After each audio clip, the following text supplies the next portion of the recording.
Pada video sebelumnya kita mempelajari persamaan diferensial linear order 2 yang homogen. Kita lanjutkan materi kita untuk yang non-homogen.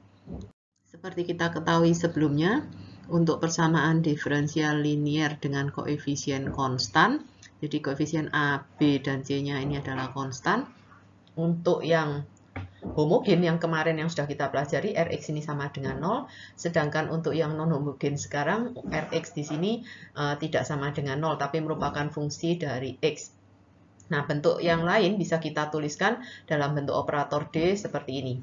Kemudian penyelesaian dari persamaan diferensial linear order 2 ini, yaitu kita mempunyai penyelesaian Y-nya sama dengan, ini adalah penyelesaian dari homogen.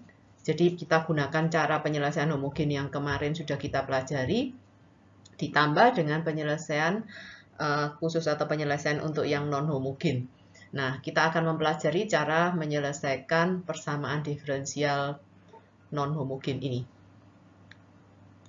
Untuk penyelesaian yang non-homogen, jadi tergantung dari bentuk Rx kita. Kalau bentuk Rx-nya adalah KE pangkat gamma X, jadi K ini adalah konstanta, gamanya juga konstanta, maka nanti untuk penyelesaian dari penyelesaian khususnya atau penyelesaian non-homogennya adalah C E pangkat gamma X. Sedangkan untuk yang polinomial, nanti kita mempunyai penyelesaian untuk non-homogennya bentuknya polinomial juga seperti ini. Sedangkan untuk cosinus omega X atau sinus omega X penyelesaiannya sama, yaitu seperti ini. Dan untuk KE pangkat alpha X cosinus omega X atau E pangkat alpha X sinus omega X, kita mempunyai penyelesaian seperti ini. Bagaimana caranya akan kita bahas pada slide berikutnya. Nah, berikut ini ada ketentuan untuk kita menentukan dari penyelesaian partikular atau YP kita. Jadi kita menentukannya begini. Kalau untuk aturan yang pertama basic rule di sini artinya untuk penyelesaian homogen kita itu tidak sama dengan pilihan dari penyelesaian partikular. Jadi tinggal kita ambil saja. Kemudian kalau nanti ada yang sama, jadi untuk penyelesaian di tabel yang sebelumnya itu ternyata itu sama dengan penyelesaian homogen kita, maka penyelesaian untuk partikular tadi harus dikalikan dengan X. Tetapi misal pada penyelesaian homogen kita itu sudah ada X, E pangkat misalnya alpha X begitu. Nah, berarti nanti untuk penyelesaian partikularnya kita tambahkan dengan X kuadrat dan seterusnya seperti itu. Nah, aturan yang ketiga itu apabila Rx-nya merupakan jumlahan. Jadi misalnya ada Rx-nya sama dengan polinomial ditambah dengan E pangkat. Jadi sama saja untuk penyelesaian partikularnya juga merupakan jumlahan dari Rx yang tadi. Untuk lebih jelas kita coba di contoh-contoh soal berikut ini. Kita coba contoh yang pertama. Jadi seperti kita ketahui di atas pada slide sebelumnya, penyelesaian dari persamaan diferensial kita itu nanti merupakan penyelesaian homogen ditambah dengan penyelesaian partikular. Berarti kita harus menyelesaikan dulu penyelesaian homogennya. Untuk penyelesaian homogen berarti untuk Rx-nya yang di sini, dalam hal ini Rx kita ini adalah 36X, maka Rx-nya ini dianggap sama dengan 0 dulu, itu adalah penyelesaian homogen. Jadi kita tuliskan Y double aksen ditambah Y aksen minus 6Y sama dengan 0. Kemudian kita seperti cara yang telah kita bahas pada video sebelumnya, kita cari dulu persamaan karakteristiknya, yaitu X kuadrat lambda kuadrat ditambah dengan lambda dikurangi dengan 6 sama dengan 0. Dan kemudian kita cari akar-akar persamaan karakteristiknya. Karena ini 6 berarti lambda 3 dengan 2. Yang diminta di sini plus 1 berarti ini plus minus. Nah, berarti akar-akar persamaan karakteristik kita adalah minus 3 atau lambda sama dengan 2. Nah, karena akar-akar persamaan karakteristiknya ini adalah real dan berbeda, berarti penyelesaian homogen kita adalah C1 E pangkat 2X ditambah dengan C2 E pangkat min 3X. Bisa dibalak-balik yang di sini. Nah, ini adalah penyelesaian homogen sama seperti yang kita sudah pelajari pada video sebelumnya. Kemudian setelah penyelesaian homogen kita dapat, nanti kita perlu juga mencari penyelesaian partikular. Nah, penyelesaian partikularnya dengan cara kita lihat di tabel yang sebelumnya, di slide sebelumnya. Karena di sini Rx kita ini adalah 36X, maka kita gunakan untuk yang pada baris yang polinomial. Nah, karena di sini X kita ini pangkat 1, berarti YP kita sekarang kita tuliskan dengan K1X ditambah dengan K0, sesuai dengan tabel yang sebelumnya. Mungkin Anda bisa melihat lagi, refer ke tabel sebelumnya. Nah, setelah YP kita mempunyai K1X ditambah dengan K0, berarti kalau karena kita di sini butuh selain Y, kita butuh Y aksen dan Y double aksen. Berarti kita cari Y aksen, YP aksen kita, ini kita turunkan. Berarti kita dapatkan nilainya K1. Sedangkan untuk YP double aksen, ini kita turunkan lagi menjadi 0. Nah, kemudian dari nilai-nilai ini, kita masukkan ke persamaan diferensial kita yang di sini. Jadi bisa kita tuliskan menjadi Y double aksen kita adalah 0. Jadi kita tulis 0 ditambah dengan Y aksen kita adalah K1. Kemudian kita kurangi 6 dikalikan dengan Y. YP-nya yang di sini. Berarti K1X ditambah dengan K0. Nah, ini sama dengan 36X. Kita buka seperti biasa dengan aljabar biasa, berarti 6K1X, minus 6K1X, kemudian ditambah dengan K1 minus 6K0 sama dengan 36X.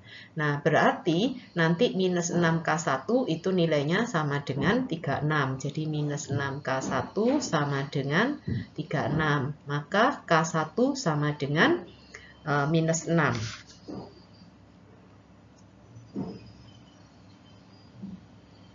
Sedangkan untuk K0 dikurangi K1 dikurangi 6K0 itu karena di sini tidak ada berarti sama dengan 0. Nah, nilai K1 kita masukkan minus 6 dikurangi dengan minus 6K0 sama dengan 0. Sehingga kita dapatkan nilai K0 kita adalah sama dengan minus 1. Nah, dari nilai K0 dan K1 ini, kita bisa mendapatkan nilai YP kita yang di sini. Berarti YP kita adalah sama dengan K1-nya itu minus 6. Jadi minus 6X dikurangi dengan K0. K0-nya min 1, jadi dikurangi dengan 1. Nah, setelah itu kita selesaikan penyelesaian persamaan diferensial kita, yaitu Y sama dengan YH, Y homogen ditambah Y partikular. Y homogen kita adalah C1 E pangkat 2X ditambah dengan C2 E pangkat minus 3X ditambah dengan penyelesaian partikular, yaitu minus 6X min 1. Jadi demikian penyelesaian dari persamaan diferensial di atas. Kita coba untuk contoh yang kedua ini. Seperti kita ketahui pada sebelumnya, untuk penyelesaian dari persamaan diferensial yang non-homogen, berarti kita harus menyelesaikan penyelesaian yang homogen ditambah dengan penyelesaian yang partikular. Jadi kita selesaikan dulu untuk penyelesaian yang homogennya.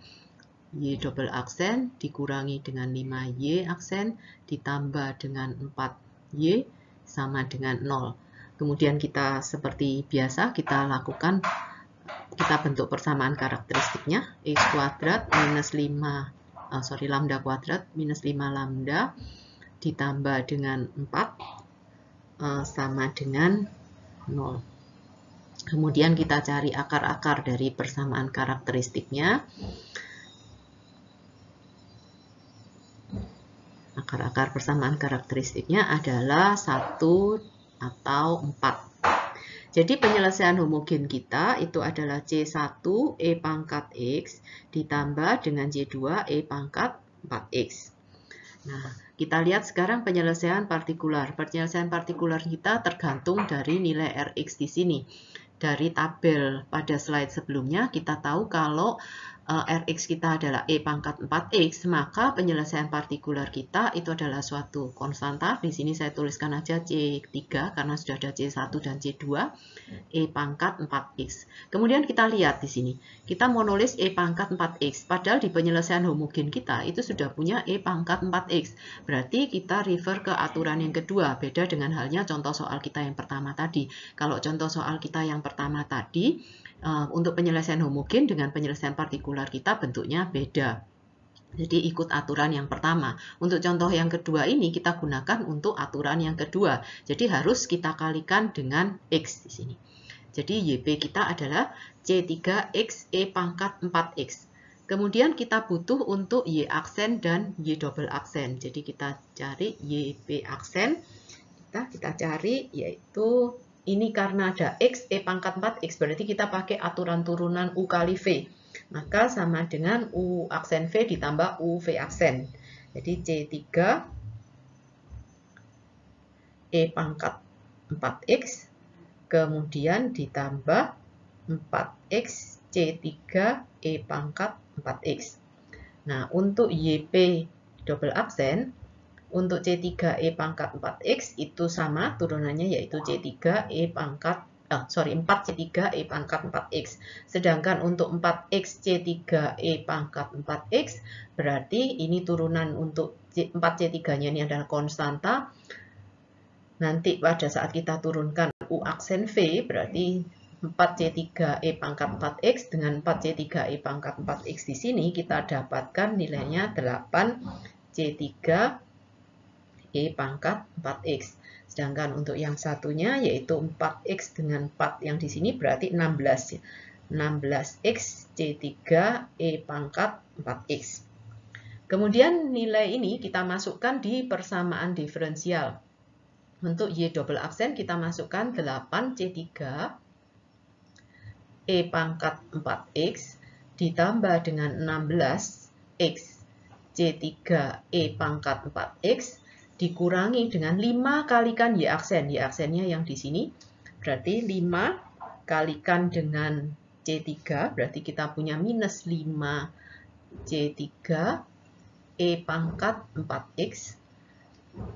Nah, yang di sini 5 dikalikan dengan 4X di sini jadi 20. Jadi minus 20X C3 E pangkat 4X ditambah dengan YP, 4 kalikan Y, berarti 4 kalikan C3. Berarti ditambah dengan 4 kalikan C3X E pangkat 4X sama dengan E pangkat 4X. Kita kumpul-kumpulkan nilainya, berarti kita dapatkan nanti di sini, berarti kita punya ini, berarti kita dapat 3C3 E pangkat 4X. Itu sama dengan E pangkat 4X. Jadi C3 nilainya sama dengan sepertiga. Nah, dari sini kita bisa tuliskan penyelesaian dari persamaan diferensial kita, yaitu penyelesaian homogen C1 E pangkat X ditambah dengan C2 E pangkat 4X ditambah penyelesaian partikular, yaitu C3X E pangkat 4X. C3 kita adalah sepertiga, berarti ditambah dengan sepertiga X E pangkat 4X. Jadi ini adalah penyelesaian dari persamaan diferensial di atas. Nah, untuk contoh soal yang di sini, Rx kita merupakan jumlahan, jadi ada 8 sin X dengan E pangkat 2X. Jadi kita pakai untuk aturan yang ketiga, jadi dijumlahkan. Dijumlahkan bisa Anda lakukan dengan R untuk YP, misalnya katakan YP1 dengan YP2, atau mau jadi sekaligus dijumlahkan juga boleh, hasilnya akan sama. Jadi sama dengan cara yang sebelumnya, kita perlu mencari penyelesaian homogen dulu, baru ditambahkan dengan penyelesaian yang partikular. Jadi untuk penyelesaian homogen, mungkin Anda sekarang sudah bisa dengan cepat menyelesaikan penyelesaian homogennya, yaitu penyelesaian homogen kita adalah C1, karena di sini 7 dengan 12 berarti 3 dan 4. Jadi kita punya C1 E pangkat 3X ditambah dengan C2 E pangkat 4X. Kemudian saya selesaikan dulu yang ini dulu aja.